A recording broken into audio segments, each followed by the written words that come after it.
Hi, welcome. You're here because of the title, and so am I. Today we're going to be talking about Dream SMP. I want to bring a more female perspective to stans because I liked a lot of YouTube creators when I was younger, and I think I understand this phase better. I also want to get myself some of that clout, so let's go. Dream blew up seemingly out of nothing in 2020, but I don't think it's just that we were all in quarantine and he was making interesting videos. I think two events came before that helped Dream become the channel that he is now. First, of course, PewDiePie's 2019 series that resurrected Minecraft. PewDiePie's series also resurrected the game in the eyes of the algorithm. Minecraft videos were now promoted a lot more. It's not that we didn't have Minecraft creators in 2018 or early 2019, but people weren't actively looking for it. In his Hunters vs. Speedrunner series, Dream always has one of these moments that even if you've played Minecraft for quite some time, you're always dumbfounded. You're like, oh my god, what just happened? And that's part of it. There is a demand for Minecraft content. YouTube is already promoting it, the algorithm is promoting it, and then you have someone that is making really cool and interesting videos. Obviously, he's bound to be one of the best or more popular channels in that genre. Anyways, so that's the first reason. The second reason is the death or ending of SMP Live. Now, I had no idea what was going on with SMP Live, but I love to watch clips, streams, because I really liked the people that were involved with it.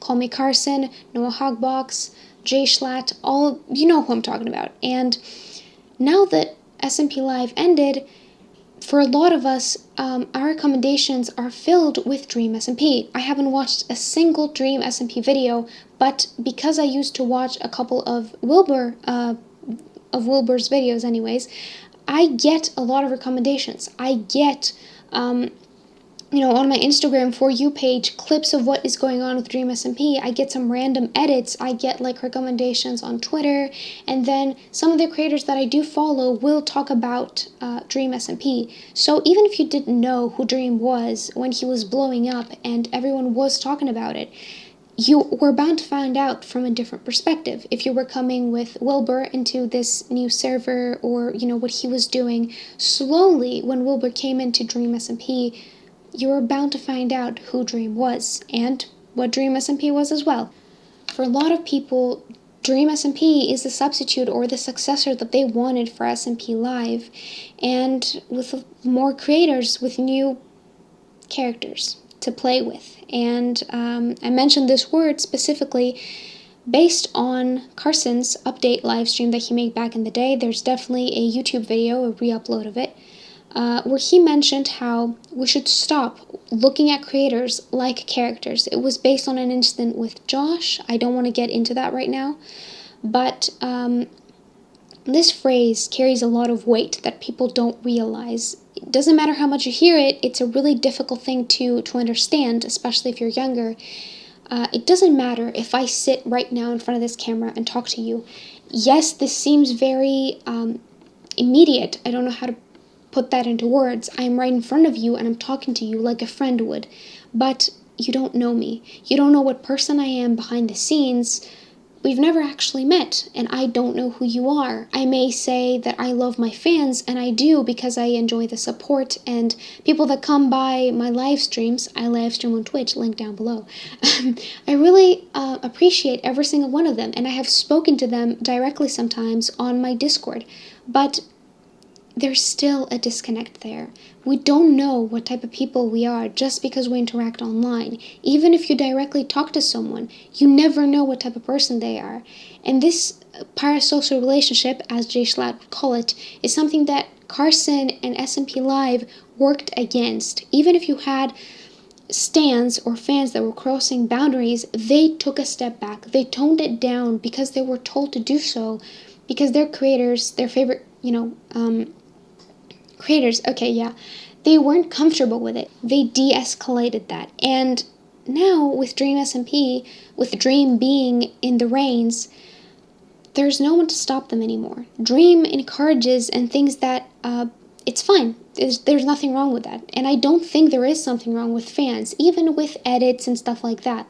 Like I mentioned, when I was younger, I loved to watch edits, and I loved to go back and look at really cool clips from videos. It is a fun thing to do. With that, I want to mention Septiplier. Stick with me. I know you don't want to hear it. I don't want to talk about it, but I do think it's a great example to show why the argument of it's only some people that do it, not all of them, isn't good enough. Back in the day, you had Septiplier. It started out as a wholesome collection of moments and videos from events, pictures, whatever, interactions from Markiplier and Jacksepticeye just being buddies, being friends. And it was really, really nice when it started, and it had no other intent at all. That's why a lot of people and Jacksepticeye and Markiplier themselves didn't care about it, didn't talk about it, and just let it go on.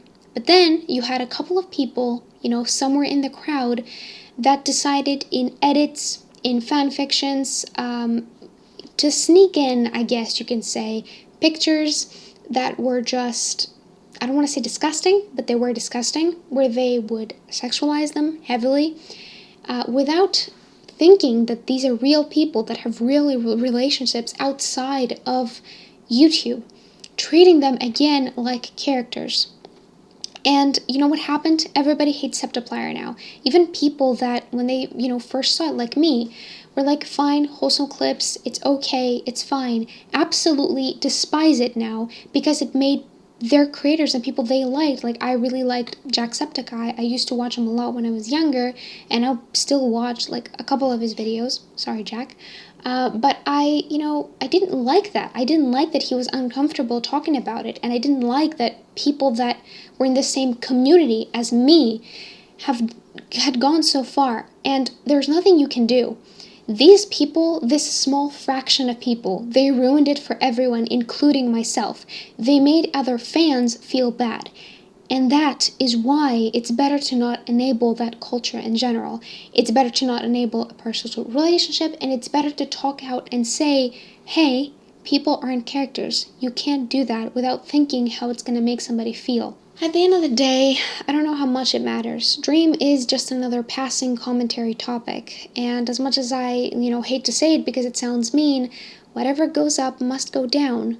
Carson was one of the most beloved people, and I think he deserves it, but again, I don't know the guy. I have this idea of him which embraces the whole thing I talked about the parasocial relationship. Hi, sorry to cut into the video. I look really bad right now. I'm in my pajamas. Originally, I was just gonna have text come on screen and explain Carson's situation, but I just felt like that wasn't the thing to do. I really wanted to talk about it since he was a talking point in my video. 2 days after I posted this specific video, everything about Carson came out, how he was texting a 17-year-old girl and they were exchanging nudes. She was a fan and he had the means to push for what he wanted, and I think that's the issue here. I don't want to get into the situation. The messages are public, they are disgusting, and I don't want to have that in the video. What I do think is really good is Charlie's statement. It's condensed, so I'm going to have that on screen right now, and you can pause if you want to read more of it. Also, Jay Slat's video on the Weekly Slap, he posted this morning, and I'm also going to have a link down below for that, so you can check it out, because these people were in the situation, and they know, obviously, a lot more than I do.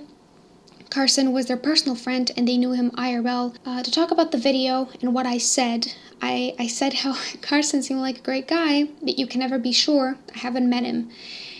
And 2 days later, it came out that he was doing some pretty disgusting stuff. And I think everybody is shocked because it was Carson. You didn't expect it out of Carson, if that makes any sense. And I think everyone's shocked. A lot of people are hurt. My heart goes out to the people affected. I know it's a cliche thing to say, but I hope they're dealing with this in their own way. Carson hasn't made a statement about this, and I don't want to, again, talk about this and go too deep into it before we have every side of the story, and it is a really delicate situation. Anyways, I generally don't know what to say. It kind of further proves my point that it doesn't matter how nice someone seems online and how beloved they are. Anything can happen, and they could be anybody behind the scenes. So I will go on to talk about Dream in this video. Take this as like a separate thing. I meant to use Carson as an example, but clearly that doesn't work anymore. So yeah, thank you for listening to this little ramble, and yeah, I'll let you get back into the video. And, you know, he got canceled about nothing, and he was called very serious things, and, you know, you shouldn't interact with him, this or that, despite having gone through so much and being, again, like I mentioned, one of the most beloved people in this community. Dream isn't one of the most beloved people in this community. So, how do you think it's gonna go when his time comes? Just food for thought. Love you so much, and thank you for watching this video.